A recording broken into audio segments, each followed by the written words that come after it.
I'm Mike Martin. I was in the Army during World War II. And my serial number there was 377538154. When I got out, my rank was Staff Sergeant. I served in the Philippine Islands.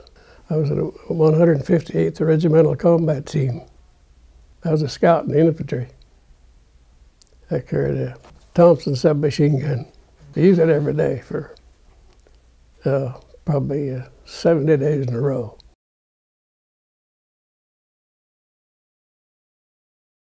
I graduated from high school in 1940. I was farming with my dad. And then I went into the Army. I think it was the fall of '44. I was right here at home. Not in this place here, but where I grew up, about a mile from here. Washing my car.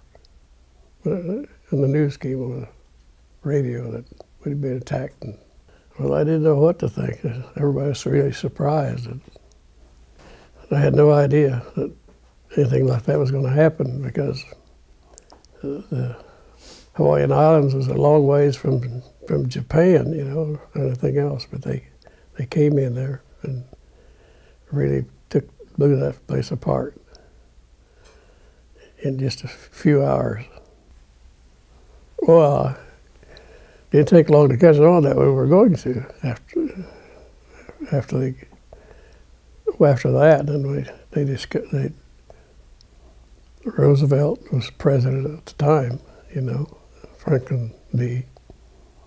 And all the people in Salina and everywhere else in the country lined up a lot of people went in to go to war, signed up to go. I think 307 the first day when I was Salina. And but I didn't go though till '44, because they were deferring people that farmed at that time just for food for the Army. And I went in a couple of times thinking I was going, and sent me back home because I was farming. I wasn't too anxious to go, to be real truthful. I didn't like that idea. But then they finally drafted me later, and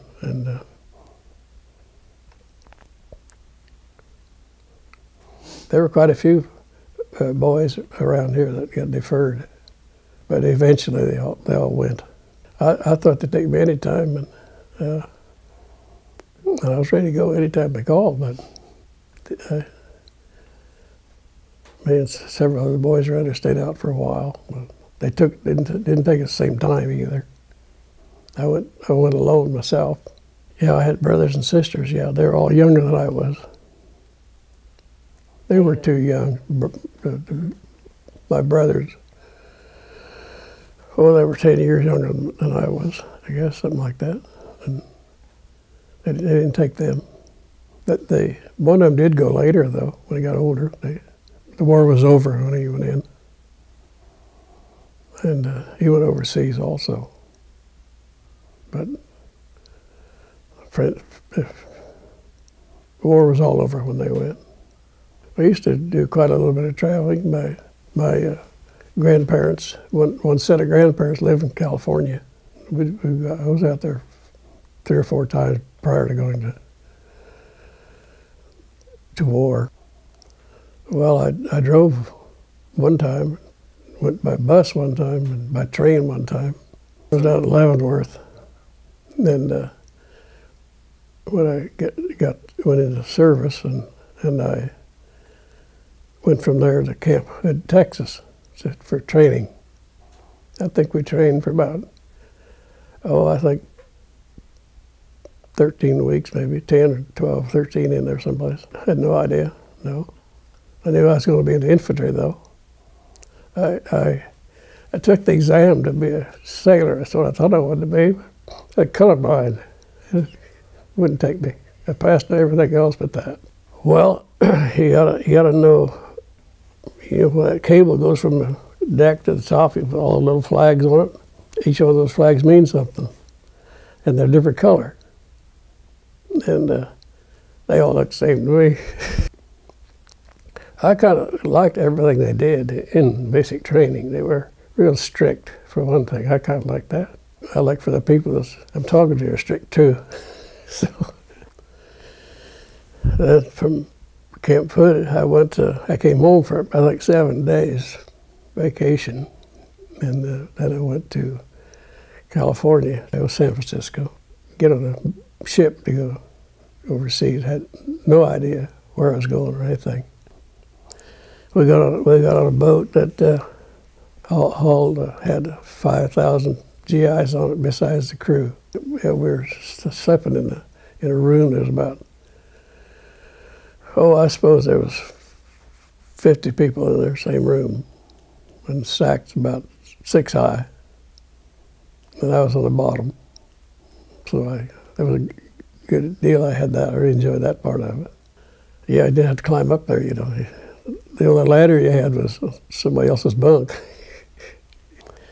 And everybody got seasick, of course. But I was in there with two boys from Solomon, just a little town. They were both sick. Everybody on it was sick. But I never was. So I'd steal food from the Navy and slip them some food. They felt all right long as they was in bed. If they ever got up, they'd vomit.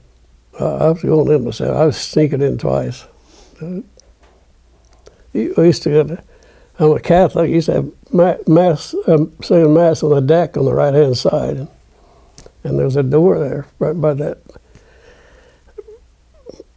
where they're going in to get the food. And I saw cooks coming up out of there. So, and the mass was just on the opposite side of the boat. And a door over there too, so they'd go downstairs through where they could do all the cooking and up the other stairway, where an MP that would greet you there. And he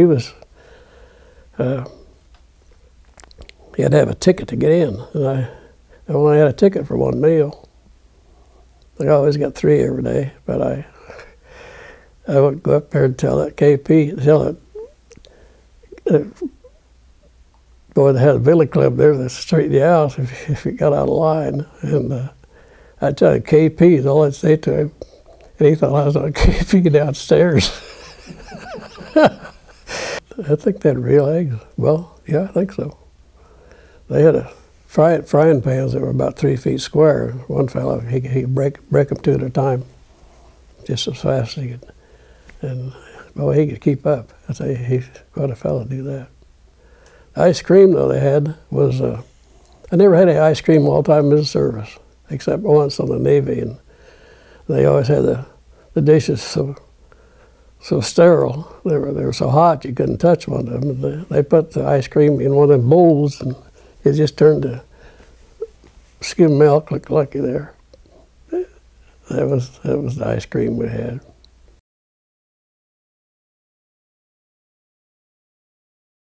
30 days. It was both hot and cold. We'd go down south.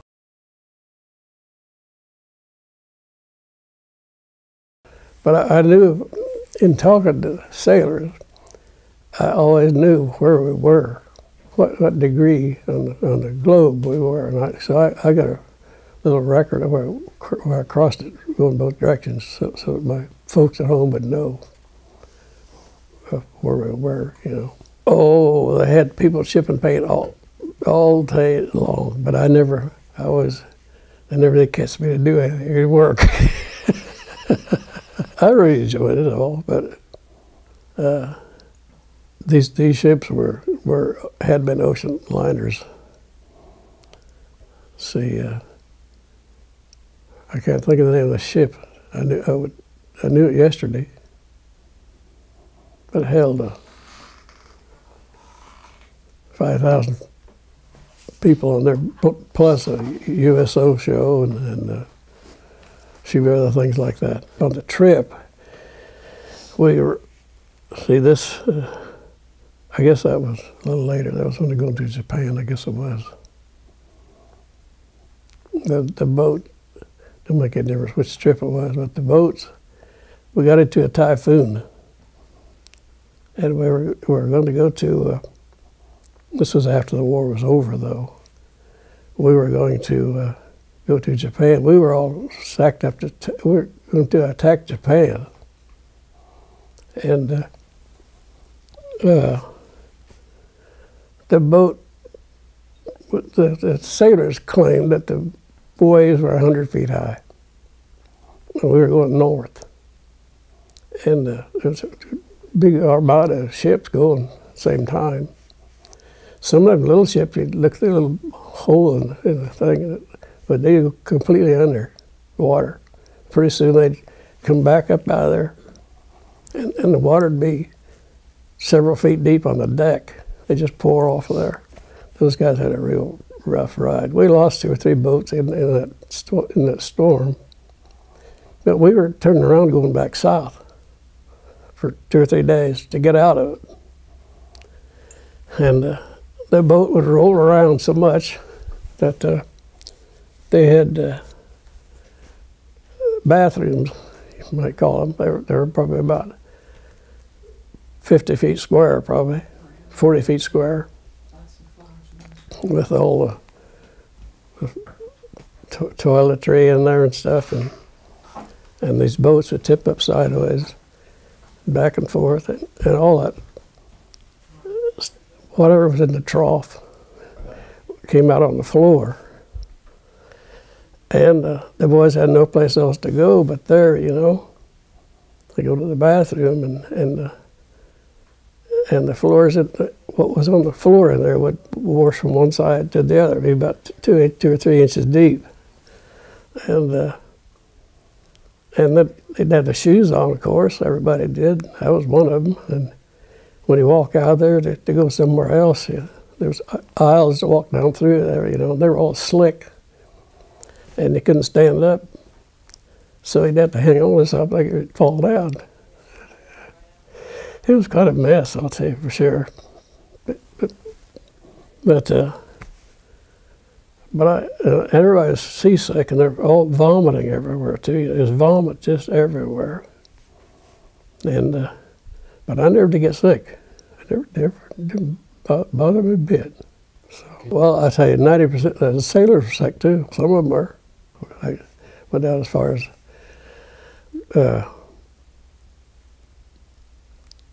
Australia, the little island north of Australia, New Guinea. That was for a while. Then we went to the Philippines. And that's where I joined the 158th Regimental Combat Team there. In Manila, I went on. They had just bombed the Japanese Navy, lost their Navy there. And you couldn't come within about a mile or 2 of shore. So we went to shore in these landing boats. We had to crawl down the ladder on the outside of the boat, down into those, outside of our ship, into those little boats and go to shore, LCM boats. So I was in Manila, I guess 2 or 3 days, and wasn't signed to anybody yet. So I heard later that they got word from somebody that they had, it was 158 that I went to, was down the southern part of Luzon. So they flew us out there in C-47s. They flew right out over the ocean, circled around out there. We flew most of the day. It's quite a ways from, but Philippine Islands is pretty long, several thousand miles long. And they said they were short of men out there. They just landed at Legazpi. And I think they only had 50 men left in the company that I joined there. They dropped us off at the airport. They just took the airstrip away from the Japanese that day. And we lit there on a dirt road, dirt strip, on C-47s. And that's when we got our weapons there. and I got a Thompson submachine gun. They had a, I don't know why I got it in particular, but there was two of them to a squad. I think there's about 16 in a squad, something like that. And there's two scouts. I was the first scout in front, and then the second scout, and then the BAR man. That's kind of the order they had. And then the rest of them were M1 rifles. And I spent, I didn't know how to run the Thompson submachine gun either. I wasn't trained for one of those.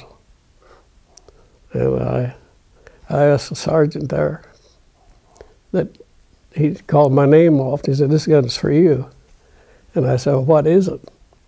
He said, "It's a Thompson submachine gun." I said, "Can you tell me something about it?" He said, "I don't have time to tell you anything."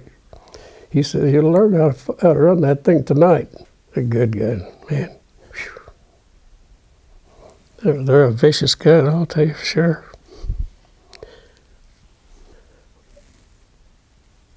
I tell you, I was so close to the Japanese all the time, I didn't even use the sights. Didn't need them. You couldn't hardly shoot less than 5 at a time. I shot that thing all day long for 60-some days and nights in a row. Though as far as the jungle is concerned, I never was sick at all. Never was no sick call in the Army. My shoes might be full of water all day. And then next day, same shoes. One thing about the boys in our outfit, they were really in good physical shape. They were tough guys. And I don't realize anybody really going to the doctor about their feet, but they went to the doctor for other things. They had malaria there, but they were giving us pills every day to take to prevent that. Once in a while, the fellow would get it anyway, I suppose. But I never did get sick at all, or didn't get much sleep. After we got off the boat, I was in foxholes for about 70 nights in a row, I think it was. Day and night. Well, we'd be out on offense in the daytime and defense at night. The Japanese, they operate at night more than daytime. Of course, they did some in the daytime too, but we would change off every 2 hours. I mean, one guy would sit up in the, we always dug a hole about 4 feet square, and if he had time to dig it. And one fellow could lay down for a little while, kind of curl up there and lay in there a little bit. But a lot of times there'd be 6 inches of water in it too, you know. It could rain several inches in one night sometimes, and sometimes it'd be 6 inches even in the hole that we'd be in, but you wouldn't dare get out of the hole. And you get shot by one of your own men if you did, or a Japanese. And one night, the fellow that right alongside of me, about 3 feet, or about 6 feet, I guess he was in his hole. We were supposed to take our helmets off at night and wear caps, because especially if the moonlight was out, the moon was out. He took his cap off and set it up on top and sitting there alongside of it. And a Jap put a hole through it, through his helmet at night. He didn't have his head in the helmet. He was up from 6 or 8 feet from me, I guess. No, he didn't get shot. He took the helmet off and set it up there. It was moonlight night, and it's shining the moon, you know. The Jap could see that from how far off he was, but probably 50 feet, maybe. But we was in the jungle all the time, and the jungle was come right up to where we dug in, you know, so you couldn't tell how close anybody was, except you could hear them. Oh, they were. They had a big Caterpillar tractor over there with a big blade on the front, and this fellow tried to make a road of some kind to where we were if he could.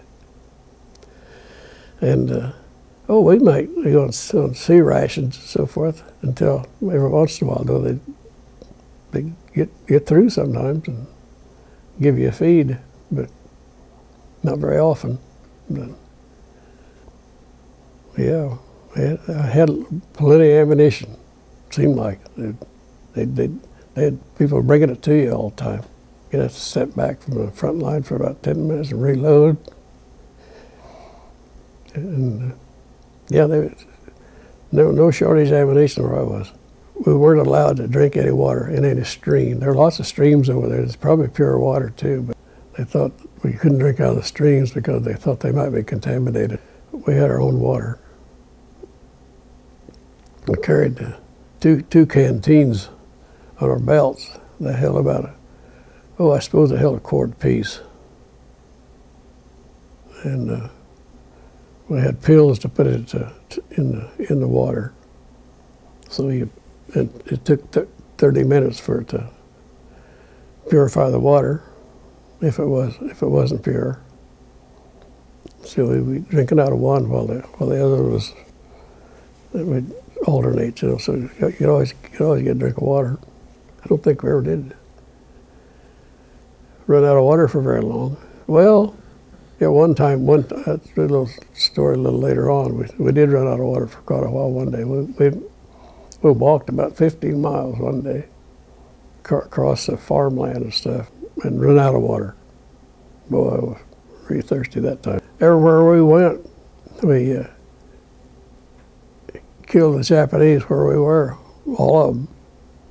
And then we might move somewhere else to another mountain and start up again. And sometimes it would be far enough away they would go by truck. But if we go by truck, they'd dump us out and we'd start over every day. And one mountain we was out there, it was a lot of going up and down the mountains, little trails in there and stuff, maybe 3 feet wide. Trees are about 40 feet high, and mostly mahogany. And one time we were up so high, I got up one morning, the clouds are down below. And coming down, we had so much stuff on our packs, so heavy, that if you had to slip, you have to slip down 3 or 4 feet to catch a hold to get away. You'd slip out of your pack, then it'd pound you on the back when you hit the bottom. On mine, I had so much stuff. And so I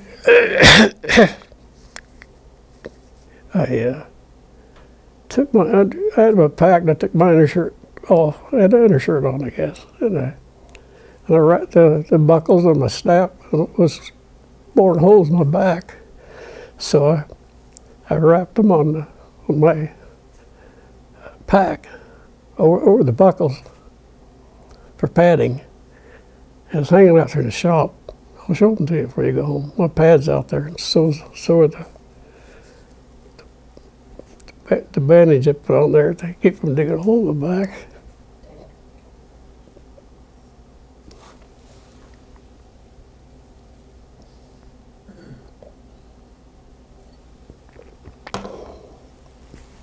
Yeah, I was kind of rough going up that mountain. It's just, and I had to look out for the Japanese at the same time.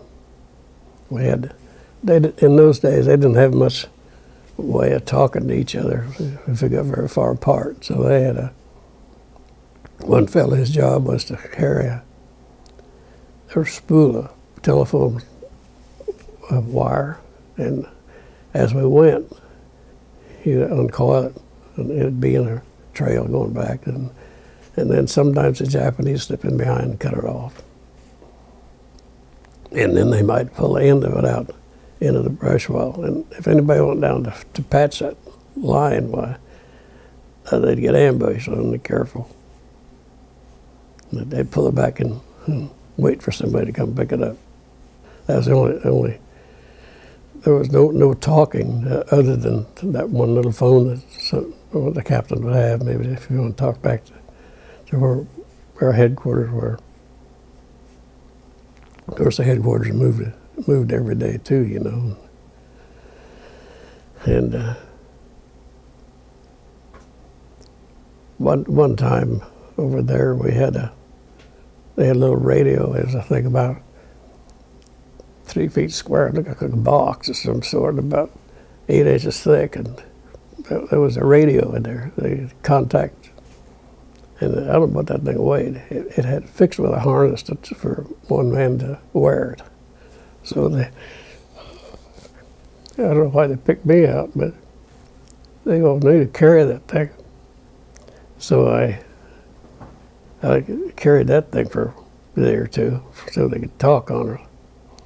I don't know why they picked on me, but anyway, about as good as anything, just it was kind of heavy. Oh, I threw a lot of hand grenades in the mountains there. There's one place there I think I threw 40 or 50 in one day. They'd bring them up there in a gunny sack, pour them out in a pile. I just stepped back a while, pick a bunch of them, and had the hand grenades hooked at all the buckles on her clothes, and I threw them things in. The Japanese had holes about, I'd say they're 3 or 4 feet deep. They'd been there a long time. The holes are probably a year old, maybe. I don't know how old they were, but they all grew up between them and stuff, you know. And they could be down in, they'd have a little hole there, and it'd be about 4 feet deep, and get down the bottom way, it would be big enough they could lay down in there, even. And that little hole about that big around, where they just pop out there with a gun, take a shot at you if anybody right close, and jerk, and then drop right back in there again. And so we threw hand grenades at those, and the hand grenades that we had at first, I think they went off in 5 seconds. When you pull the trigger on a hand grenade and let loose of it, that little handle fly off, and that ignites it, just like a cigarette lighter. And you'd have to hold that thing in your hand for about 2 or 3 seconds with it buzzing, going to go off in 5, to throw it in the hole. Because if you threw it right away, the Japanese would catch it and throw it back. And if they could see it coming. So then they changed them to, I think, the 2-second ones. So 2 seconds is quite a little while. You're lucky on the basketball team, you know, 2 seconds is quite a bit in the game. But anyway, but they couldn't catch them fast enough to throw them back out. I had a grenade. When a grenade goes off, the fragments from a grenade start from when it goes off. It's going to have something to push in the air, you know. So the ground did that, and they always go up from away from there. So if you saw a grenade fall like from under that table, if you laid down there right quick, it'd go over your head. And I had one time got my foot sticking up. Well, I got to my sole of my shoe. It was that close, but it didn't touch me. So, but I threw a bunch of them, especially one or 2 days there, just as fast as I could throw them. And you know, I don't think I ever missed a hole. So those things, they might come out waving a white flag. I don't know whether that would be good stuff to broadcast or not, but that'd be the last thing they did. Because our outfit, before I joined them, they would come out of a hole with a white flag, and they might have dynamite stuck to them under their coat or something. and they get 2 or 3 of our guys, you know, if they took them prisoner. So the guys I was with would not take a prisoner at all. He come that way, and if I used sausage. I'll tell you one thing, I never did shoot at one of them with his flagpole. I didn't have to. Everybody was more than happy to do it. Yeah, we had mortars with us. The guys with the mortars, they were pretty good. Fellas had to shoot them pretty good. They went up, you know, and down, and the Japanese know that, and they would get as close to us as they could possibly get, so they wouldn't get hit. And I had to, we'd hear one of them coming. Well, we would, I'd always would duck my head down because I had shrapnel go down, and they're in a hole from our own, because I was right in the front line all the time. I never did get anywhere but in front for about 70 days in a row.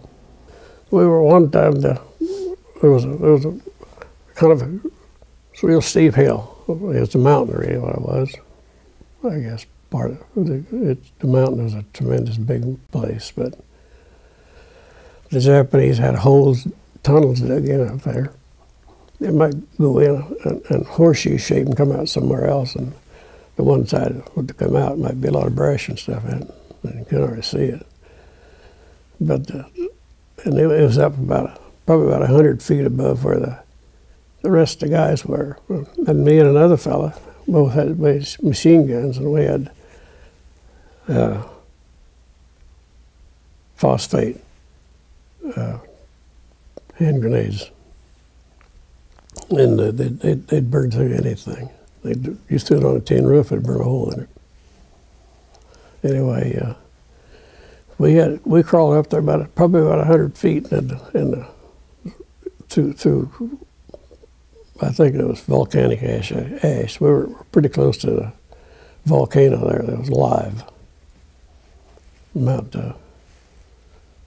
Mayon. Mount Mayon, it's on their money. And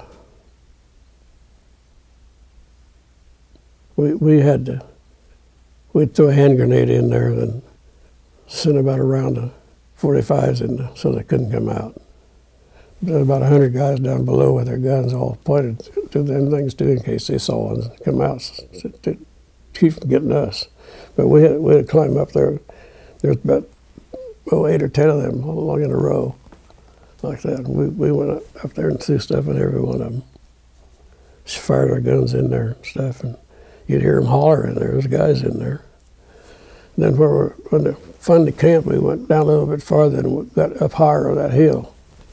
And pretty soon, a big explosion went off, and about enough to shake the ground. And what it was one of those hand grenades we threw in there got into a bunch of ammunition and it exploded all at once.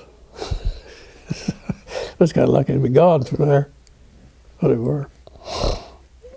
But no Japanese ever shot at us, so they were pretty well covered. But it was kind of a bad place to be. I mean, they could see out and we couldn't see in, you know. One time, we had a fella they were really good about if a soldier was shot or wounded or anything, they were really good about getting him out of there even if he was dead.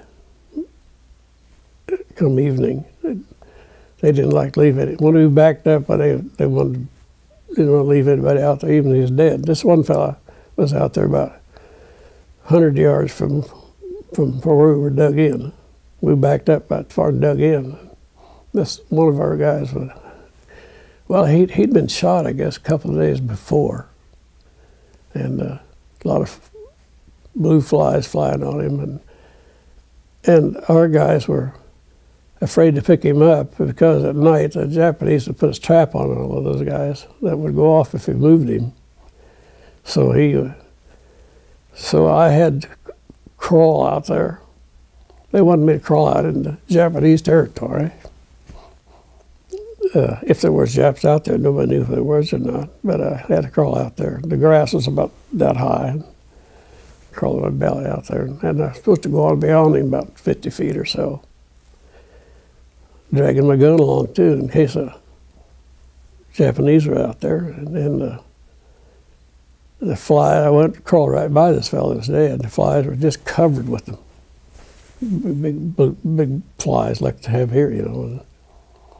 And I got out there, and we all settled down. The dead young flies thought I was dead too, and they come out there and give my position away. Oh, they come out there by the hundreds, you know, flying around there. But they tied a rope around that fellow's legs, got away from it, and then jerked him out. But he was all swelled up and dead, of course. And then I had to crawl back too out there. And one other time, I was it was kind of like a waterway. It was kind of like a big wide ditch, and the guys were lined up all that thing and along there. When we're going to kind of go over at the same time, you know, and there was no jungle there for about 100 yards, I suppose, and the grass was about that high. And this happened 2 different times. And I was out there, first one out there, and all the rest of the guys are still in that ditch back down. It's kind of like a big waterway, and you see in a pasture. And boy, they turned a machine gun on me. And just as soon as I heard, they must say they couldn't see me maybe from where the Japanese were, and they turned that thing on and just swept the ground around there, you know, like that. The thing just chattering them out. I was laying flat on my belly, and they were going right over my head, and probably 6 inches above me, I suppose. And it seemed like when a battle like that was going on, pretty soon everything might just stop, and it wouldn't be everybody listening. So I thought if he ever turned that thing off, I was ready to go in reverse. I had to back up about from here to where's your car, about 100 feet maybe. And of course they had hand grenades and all of them hanging on the side, you know, when I put myself in gear on the belly and backed up fast as I could. The old sergeant says, hey Martin, how bad you hurt? He said, I thought they had you. I said, I don't think I'm shot at all. I said, look at me over, I don't think so.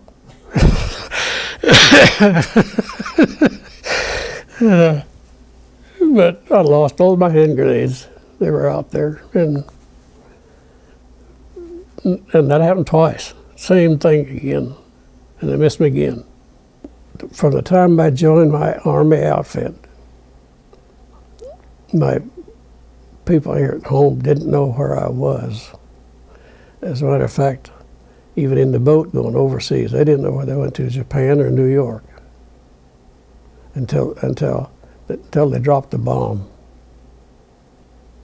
And if you wrote a letter home, you couldn't mail it. You'd have to give it to somebody's their job, and they would read it, and anything that had any inkling of telling anybody where we were, they would cut it out. And I saw some of my old letters I sent home looked like a Valentine. I tried to tell them where I was, but they didn't know all the time I was gone, where I was. We had the Japanese pretty well beaten when, but we were sent to a camp to practice to go to Japan. It's like taking infantry schooling all over, you know, and all the stuff we had to do. Our outfit, the 158th, was going to go in 4 days ahead of everybody else to attack Japan. We were first ones to go. Boy, I thought it was going to be pretty rough. But while we were practicing there for, I suppose a couple of weeks or 3, I don't know how long it was, maybe a little longer than that, then they dropped the bomb. Boy, that was a relief when they dropped that. Man, everybody was feeling pretty good. Because I think they all had the same idea I did. I didn't think we was going to get there. I did. It was really. It would have been a really lot worse than I thought it was going to be, but I didn't think I was going to go. I didn't think I was going to survive. And as it was, as I read what it was like, where we were going to go, and what they had for fortifications there, prepared for us landing them, we wouldn't have got out of the boat. I don't think we'd never gone ashore. We wouldn't have floated ashore if it did. We'd never made it. Even when we got, when they dropped the bomb, we were in the Philippines. No, we didn't know they had an atomic bomb at all. Our commanding officer read to us the orders that we were going to go. Of course, the GIs didn't know it. They didn't hear this, and I've read it in magazines since then, that the same thing. That he said that when we go ashore, we expect 100% casualties. He knew that. So he knew they were pretty well 100% casualties. And I thought, that's getting pretty close to me.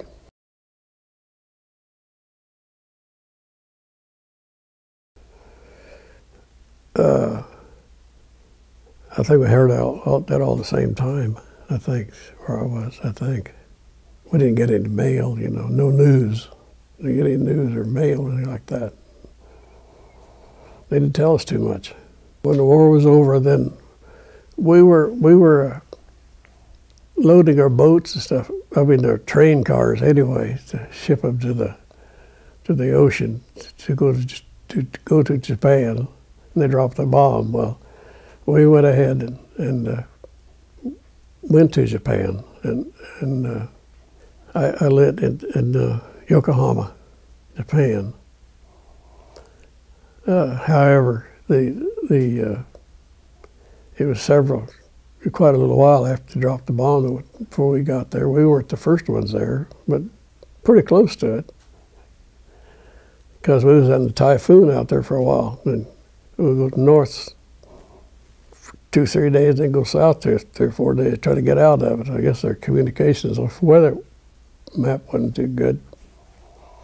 So anyway, I landed in Tokyo, Japan, and of course Tokyo was just all bombed, and there was nothing there hardly. There wasn't any people there. No Japanese there hardly at all. I could put all the Japanese people that I saw in this house when I come into Tokyo. And it was really bombed bad. And we went from there to a little town about 90 miles north of there. And the way we got there was by train. They redid the tracks some, but there were a lot of them warped. The old train was just shaking back and forth, We went up there about 90 miles that way. And when I got there, that town was just blew all to pieces, and no people there. They were empty. And so after I was there for a week or so, people started coming in there, coming out of the mountains. They just coming out there by the hundreds, bicycles, walking, and oxen, and everything else, and coming back to see what they had. I talked to some old Jap there. I thought he's old anyway. He could speak English, so. And I said to him, how many people got killed when they blew that place off the map? He said, nobody. He said, the B-29s flew over there one time, he said, way up there, so I could hardly see them. Dropped leaflets, told them to get out of that town, because in 48 hours they ain't going to be there, no town there. And he said by that time, we knew the Americans knew what they're talking about. They're going to do what they say. And he said one day the sky was full of bombers up there one day. Everybody moved, they moved out the mountains. He said you could see them though from where they were. He said it was just alive with bombers up there dropping them blockbusters. He said just tearing and fires everywhere. Anything that would burn was burnt. Anything that wasn't blew apart. You know, it just tore it all to pieces. You can't imagine. And they all came back to see nothing. So I don't know where they all went to, but they went back to try to clean up stuff right away. And the Japanese people in the Philippines, they were real treacherous people. I mean, they'd commit suicide sometimes down there. And one time they charged us one time, about 60 of them. They'd been drinking sake, I think, and they had their legs wrapped up with bandages so that a bullet would stop them. I mean, that was the reasoning for it. But they attacked us guys. We got them 100%. Shot all of them. We lost one man got shot. It didn't kill him, but the reason he got shot, he jumped out of his foxhole and tried to get his better one, and a bullet caught him before he got over there. He was just right there, right where I was. Nobody was killed in our outfit. We got all of them that tried to attack us. So they were, but they were vicious people. We wouldn't take a prisoner at all. But when I got to Japan, the people there were completely different. They were all very, very nice people, all of them. And I talked to a lot of them in Japan while I was there, and they real friendly people. Still feel kind of uneasy around them yet, kind of, sort of, you know. Not afraid of them, but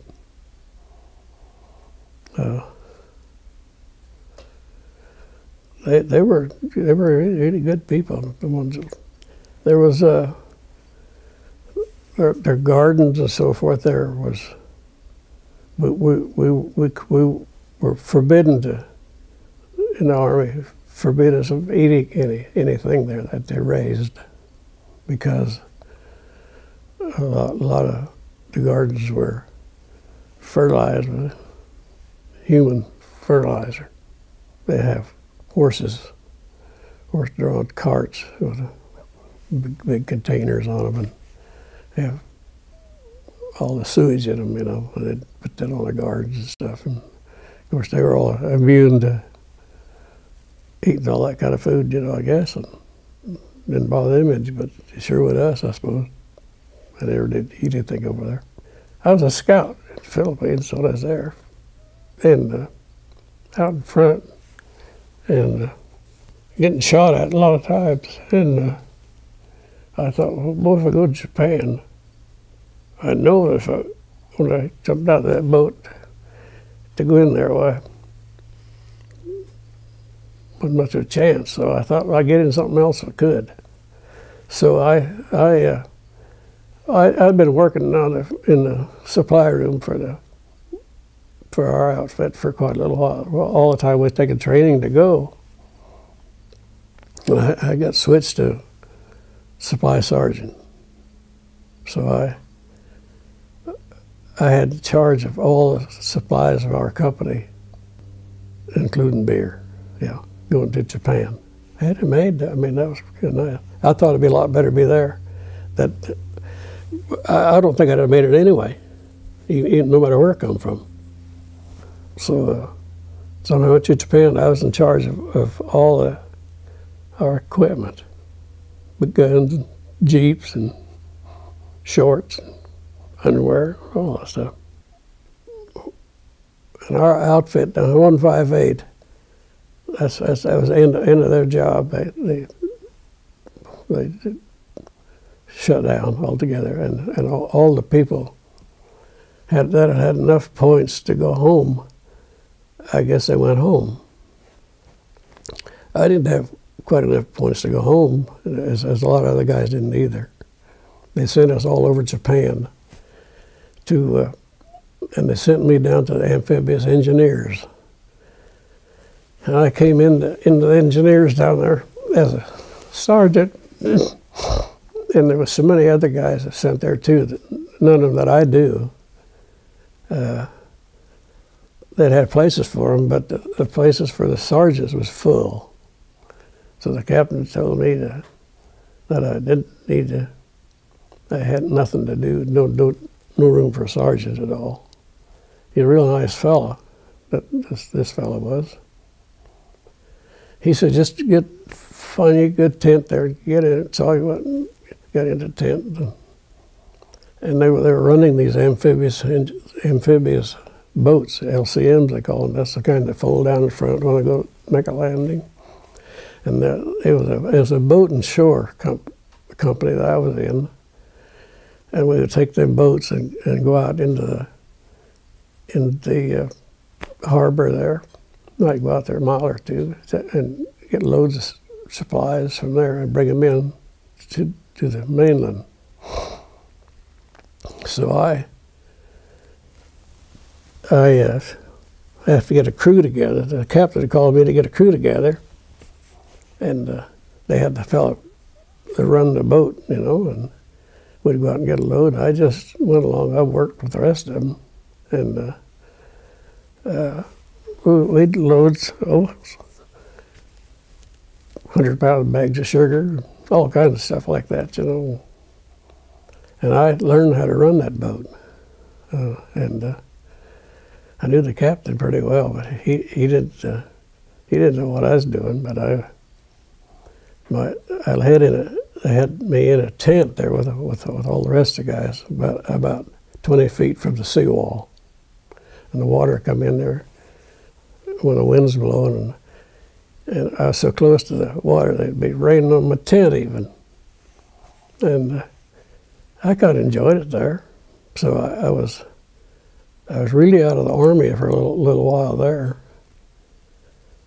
and I was I guess you'd say I was in the Navy, just because I was a sergeant, no place else to put me.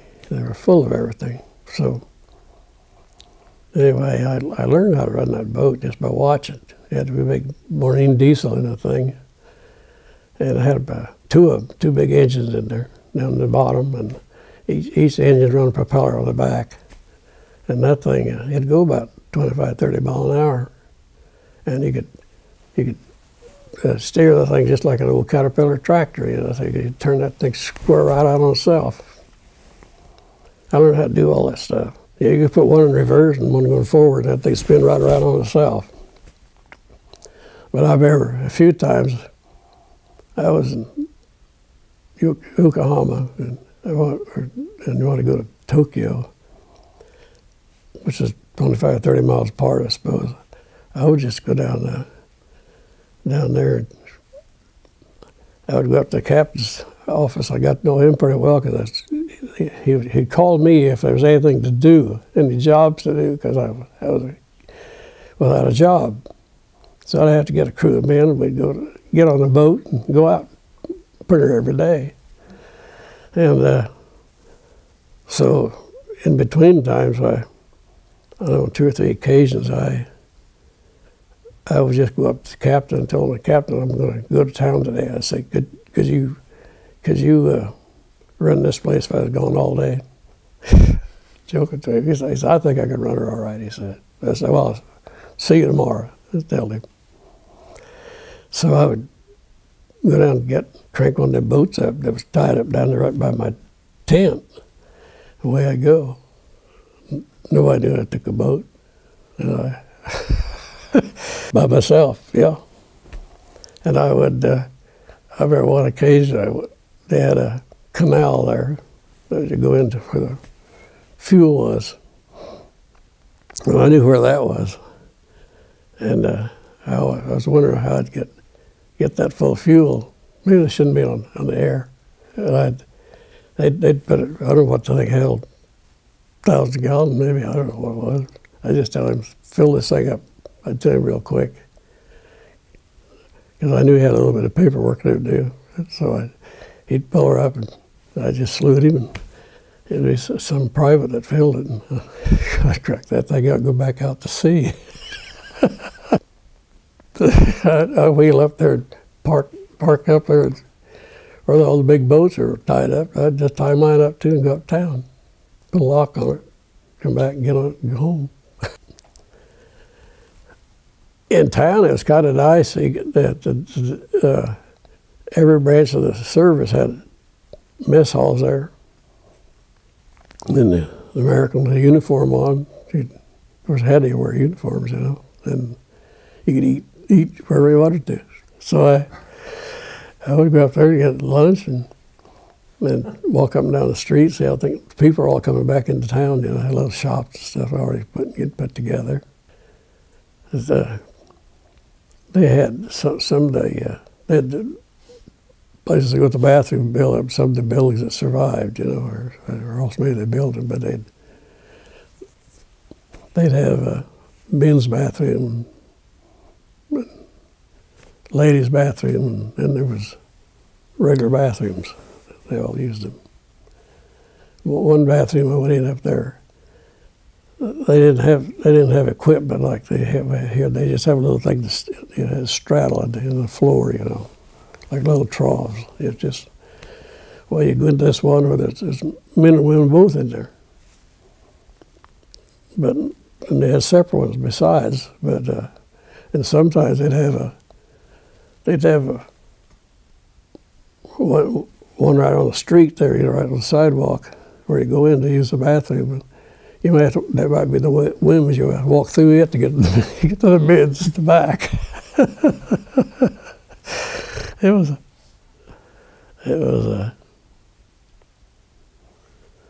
quite a deal some places. And there was so much stuff went on, and when the war was going on, it was kind of, you never hear about it at home. There was, at night, you know, the men couldn't get out of the holes. If they had to go to the bathroom, they'd have trouble. A lot of them had diarrhea. And they couldn't get out of the hole. So they'd take the helmet off and put the dirt in the bottom of it, and you could hear them. You could hear them going to the bathroom over there. And then they'd have to clean it out the best way they could and put it on the next morning, you know, or before they got out of that hole. And that was one thing that's kind of bad. Well, when I left, I didn't have quite enough points to get out to be discharged. I don't know what the points had. You had so many points for in the Army, and so many points for being overseas, and so many points for being in combat and all kinds of stuff. And of course, that stuff was all done for me. I didn't do any of that stuff. But when I came home, this captain of the place that I told you I'd see him tomorrow, he said, "I got some news for you today." He said, "The Red Cross said that your mother was dying of cancer." Of course, I knew that. She had cancer when I left, but she wasn't very good. Of course, I wasn't getting any correspondence. So they'd write a letter home, and it might be a week before I ever get it. And or maybe longer. Sometimes I would get mail, especially back when I was during the wartime. I might go 2 or 3 weeks with no mail. And my captain called me over to the office and wanted to know. He said, "I had that for me, that I could go home and temporarily." He said, "You might be able to catch a plane." So it's a favor for me from him to get that privilege. He says, "I'll have a Jeep here at my office at 6 o'clock in the morning. Feeling good." I said, "How long did it take you to pack?" I said, 10 minutes. Because I put it on the bag, that's all I had.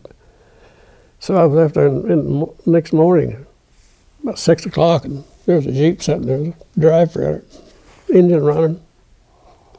And I went about, I suppose, 35, 40 miles to where this place was. Atsugi, I think it was, air base there and stuff. And I went in there, and I went to work trying to get the plane. I guess I got into a plane that was going to bring mail across. It took 2 days, 3 nights to get home from Japan on that plane. We landed several places for refuel and on different islands coming home. So I left there that way. I didn't come home by boat. And I still didn't know anything about my mother until I got to San Francisco. I went to the phone booth there, and she answered the phone. So I didn't know she was dead or alive when I left Japan. I mean, communications wasn't very good at all.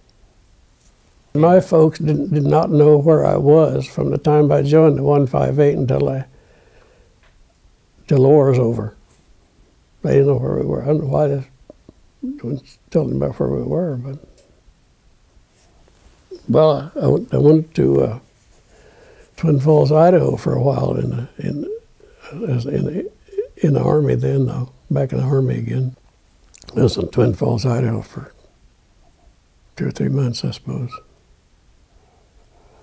And they sent me from there I went out to Filer, Idaho, little town about the size of Abilene down here maybe. Well, I didn't know what I was going to do at all. I got there, and my orders were to go about 30 miles north of Twin Falls, Idaho, to a little town called Filer, Idaho, and they had German prisoners of war there in a compound there.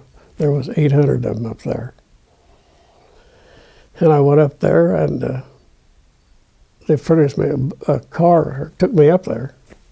And they didn't even ask me what I could do or anything. And I didn't even know how to fold a flag. But I never had access to any of that kind of stuff. All I knew how to do was run the gun. They dropped me off there. There was a captain there, and they met me right in the parking lot. I could crawl out there. I didn't even know what it was, and it was a compound there that held 800 German prisoners there, and big, fence around it, and machine guns up in the corners, and there was an office on the outside of that. There was an office, and that's your office right there. And they said, he says, we got the captain and the lieutenant. They said, we got enough points to go home in a couple of days. And they said, this outfit here, this place here, you're in charge. Good news, And I didn't know a dang thing. I didn't know how to fill out a morning report. I never did work in an office my whole life. So I was in charge, though, but everybody thought I was a smart fella around there, I guess. And what they did there,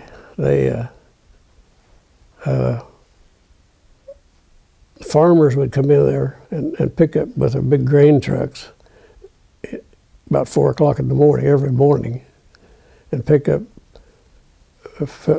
prisoners of war, Germans, and take them out to hoe Trigger Beach. So I'd be over there to check them out, and then to get ahead of my time, they left a car there, a brand new Ford car. It was mine to run, and I was supposed to go out and myself to each one of these farms and see if the Germans are okay, and see if they're all there, and see if any of them try to go leave or anything like that. And that was one of my jobs. And I was there. I guess I was there for a couple months, maybe. I was getting pretty enough points to go home. I knew I was going to go home any time, and they wanted me to stay there and go home with them to Germany. That's all by boat in those days, you know. They weren't flying anybody. And I didn't want to go to that at all. So I told them I wasn't interested in going there. So so I went back to the main place, and those guys all went home. Some of them hadn't been home for 4 years. I had it made there, though. I'll tell you how I handled the place. I was in charge, but I didn't know anything about their bookwork or anything. But they had a German boy there, a really fine fellow. He was an Air Corps man, run a fighter plane in Africa. It was ROM outfit. And by the way, I'll tell you about him. He had a kind of funny voice because he had a cotton in one ear. And I asked him what the cotton in your ear for. He said, "Oh, I got shot down in Africa." He said, "The bullet either went in the mouth, come out my ear, or else the other way. I didn't know which it went, but shot him down anyway." But he had kind of a funny voice, you know. I said, "What'd they do for it?" "Oh, nothing, just puts the cotton in the ear." He says, "Open clear through there yet." But he was a sharp cookie. He did all my bookwork, and I didn't have to do anything like that at all. And they might have thought I was doing some of it, but I wouldn't do any of it. I'd read it, but I was in charge now. There's 800 prisoners there. And the guards were they were kind of, weren't too smart, I didn't think. They'd up there and they'd like to put their foot on a trigger on a machine gun. They had a white line around inside, about 20 feet inside the fence. If anybody got near that, if anybody went across that, boy, he'd be a dead one. But the Germans are nice people, all of them that I knew. Quite a few could speak English, even quite a few of them could. And I used to want to visit those guys. Shoot, they were glad to see me. Those guys outside afraid to go in there. Well, those guys weren't going to hurt nobody. I didn't think they were going to hurt me anyway. I wasn't afraid of any of them. And didn't have to be, it didn't think. And they're all pretty nice people. When I came home, I came home on a regular passenger train by myself and walked off there, and my folks there, and my family met me, went home and went back to farming. Nobody talked anything about World War II no more. I don't remember telling my, as I think back, a lot of stuff I didn't really tell her about anything, you know. There's a lot of stuff I could tell you about, stuff that there never was a camera for news, not where I was. If there was any there, they was back there at least 100 feet or 1,000 feet probably. No pictures were ever taken where I was, because I was, the only reason I could stay alive is I shot first and throw hand grenades all day long. Never did get shot. Bullets flying everywhere. But I had a fellow that I kind of knew him. He was about like where the stove is from behind me. There wasn't nobody in front of me but Japs. And a Japanese poked a rifle out and got him. He was stooped over about halfway down, and I knew he'd got hit, knocked him down. He was about near her, and I didn't have time. You see in the movies, you know, you see they always hover over the fellas down. They would help him out, you know, shoot. If I did that, I'd been dead like that. And but the medics come up there and just grabbed him by the heels and drug him out. That was their job. But they were good at that too. They carried guns too, and I didn't know. I thought he's dead, but because he hit the ground pretty hard. And it must have been 6 weeks or so after that. Sometimes they'd change us from one mountain to another, you know. Maybe a truck. This particular time was a truck to go not very many miles. And this was about 6 weeks after that, after so the guy got shot. By God, there he was, standing on the street, thumbing a ride. And he crawled up on it, and I said, "Gosh dang," I said, "I thought you was dead." He said, "Well," he said, "I was pretty lucky." He said, "When the rifle went off, I was leaning ahead." He said, "It went in there, between my windpipe and my jugular vein." He said, "Come out way down there by my butt." He said, "Missed my spinal cord, and a quarter of an inch there too. Come out." Went all the way through him. He said, "You know, by gosh, that penicillin was just kind of getting going in those days." He said, "That must be good medicine." He said, "Boy, you know," he said, "I just feel so good. Nothing wrong with me at all." And I said, "Man, I thought you was dead." And he says, "I'm going to go home." He said, the doctors can't tell whether my spine hurts or not. And he said, "I complain all the time." And he said, "I'm going to go home." He said, "I got 5 boys at home, my own family, that I haven't seen for 2 or 3 years." And he said, "I'm going to go home." It was the last time I saw him.